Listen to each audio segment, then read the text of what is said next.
Tips memilih pembalut ternyaman dan teraman. Ini rahasia memilihnya.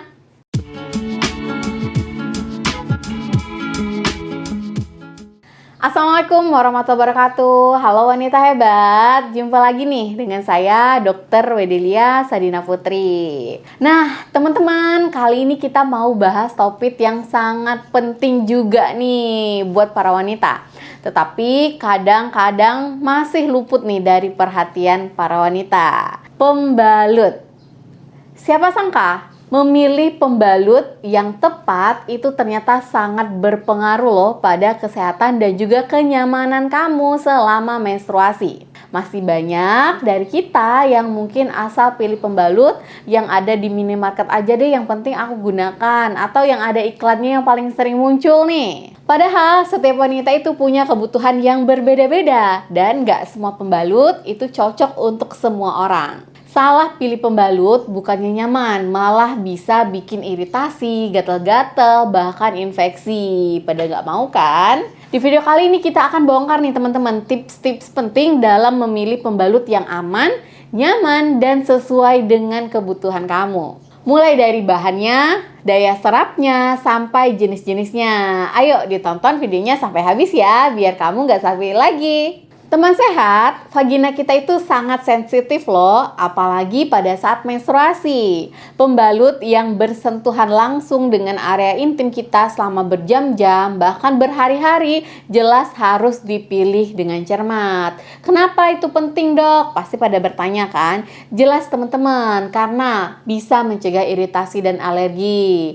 Bahan kimia, pewangi, atau pemutih pada pembalut tentu bisa memicu gatal-gatal, ruam, kemerahan, bahkan reaksi alergi terutama pada kulit-kulit yang sensitif. Dan kulit kewanitaan itu termasuk kulit yang sensitif. Yang kedua, itu bisa mencegah infeksi teman-teman. Untuk pembalut yang kurang higienis, daya serapnya kurang bagus ya, jelek, atau jarang diganti, itu bisa jadi sarang bakteri yang bisa memicu infeksi pada saluran kemih dan juga infeksi jamur pada area vagina itu sendiri. Yang ketiga, penting untuk menjaga kenyamanan. Pembalut yang tepat tentunya akan membuat kamu merasa area kewanitaan itu kering, tidak lembab, dan juga bebas khawatir dari bocor, sehingga kita bisa beraktivitas dengan nyaman. Yang keempat, dia juga penting untuk mencegah aroma yang gak sedap. Jadi pembalut yang memiliki daya serap yang baik dan juga sirkulasi udara yang cukup itu tentunya akan membantu mencegah aroma-aroma gak sedap akibat darah dari menstruasi itu sendiri. Nah, tips untuk memilih pembalut yang aman dan nyaman ini ada beberapa teman-teman, perlu banget dicatat. Yang pertama, pilihlah pembalut itu tanpa pewangi dan juga tanpa pemutih. Karena banyak sekali nih pembalut-pembalut itu diberi pewangi agar wangi. Padahal pewangi itu bisa jadi penyebab utama iritasi dan juga alergi pada area intim kamu yang sensitif tersebut. Begitu juga dengan pemutih kimia, entah itu klorin ya yang biasa digunakan. Jadi sebaiknya cari pembalut yang warnanya itu lebih natural, yang enggak putihnya itu putih bersih atau putih mencolok, atau yang jelas-jelas mencantumkan ada tulisan bebas klorin, klorin free. Nah, itu pilih deh. Yang kedua, perhatikan bahan dan juga permukaannya. Jadi ada bahan katun asli yang 100% katun itu adalah pilihan terbaik, terutama untuk kulit yang sensitif.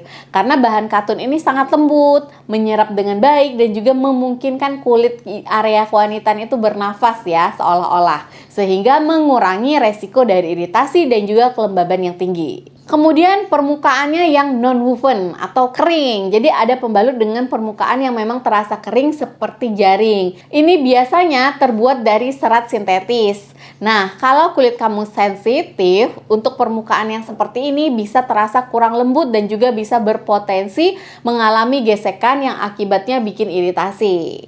Nah, ada juga yang permukaannya tuh cottony, yang lembut. Ini biasanya akan lebih nyaman karena terasa seperti kapas, dan juga lebih baik pilih yang bahan dalamnya itu juga katun teman-teman. Yang ketiga, Sesuaikan daya serap dengan aliran menstruasi, karena setiap wanita jelas ya punya volume darah menstruasi itu yang berbeda-beda setiap harinya. Hari pertama sampai hari berikutnya itu pasti akan berbeda. Aliran deras, gunakanlah pembalut dengan daya serap yang heavy flow, yang maksi, kemudian yang panjangnya itu lebih, yang ekstra, yang mungkin juga ada sayap ganda gitu ya untuk mencegah kebocoran. Kemudian untuk aliran sedang, sebaiknya pilih pembalut reguler yang normal-normal aja itu udah cukup. Kemudian kalau aliran ringan atau di akhir-akhir periode, teman-teman bisa menggunakan panty liner juga, itu bisa banget. Atau gunakan pembalut yang lebih tipis, yang light flow. Kemudian memilih daya serap yang tepat itu akan mencegah bocor dan juga bisa menghindari pembalut itu terlalu penuh. Yang kalau misalnya dia terlalu penuh, tentunya beresiko untuk terjadi infeksi itu lebih besar, teman-teman. Yang keempat, pilihlah ukuran dan bentuk yang sesuai.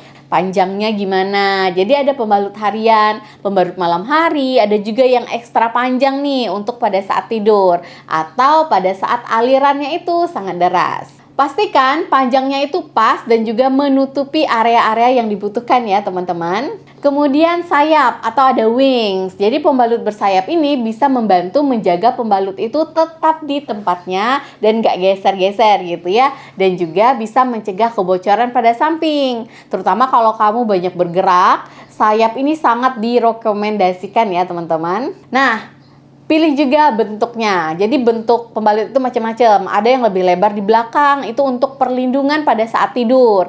Ada yang lebih tipis di bagian tengah. Pilihlah sesuai dengan kenyamanan dan juga aktivitas kamu pada saat menggunakan dari pembalut itu. Dan yang kelima, penting banget nih, perhatikan tanggal kadaluarsa.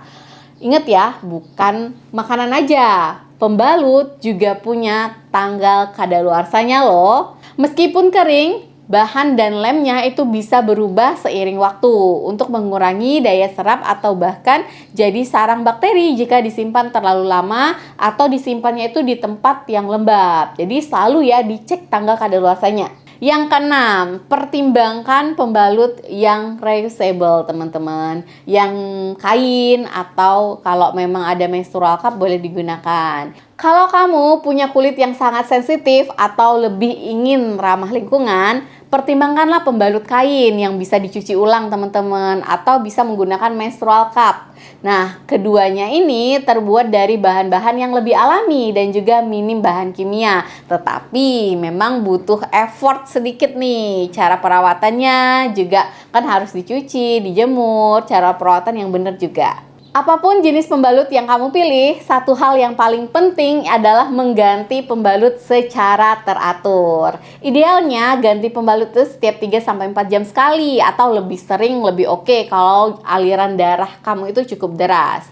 Jangan menunggu pembalutnya penuh teman-teman. Darah menstruasi yang tertahan lama itu bisa menjadi tempat favoritnya si bakteri untuk berkembang biak yang bisa memicu aroma gak sedap, iritasi, bahkan hingga terjadi infeksi sampai ke infeksi saluran kemih. Kesimpulannya, memilih pembalut itu bukan hal yang sepele. Bener kan? Karena harus dipilih lagi teman-teman, dilihat lagi semuanya. Dengan memperhatikan bahan, daya serap, bentuk, dan terutama higienitasnya, kamu bisa merasa lebih nyaman, terlindungi selama menstruasi. Dikenali ya tubuh kamu, dicoba nih beberapa jenis dan pilihlah yang paling cocok buat kamu.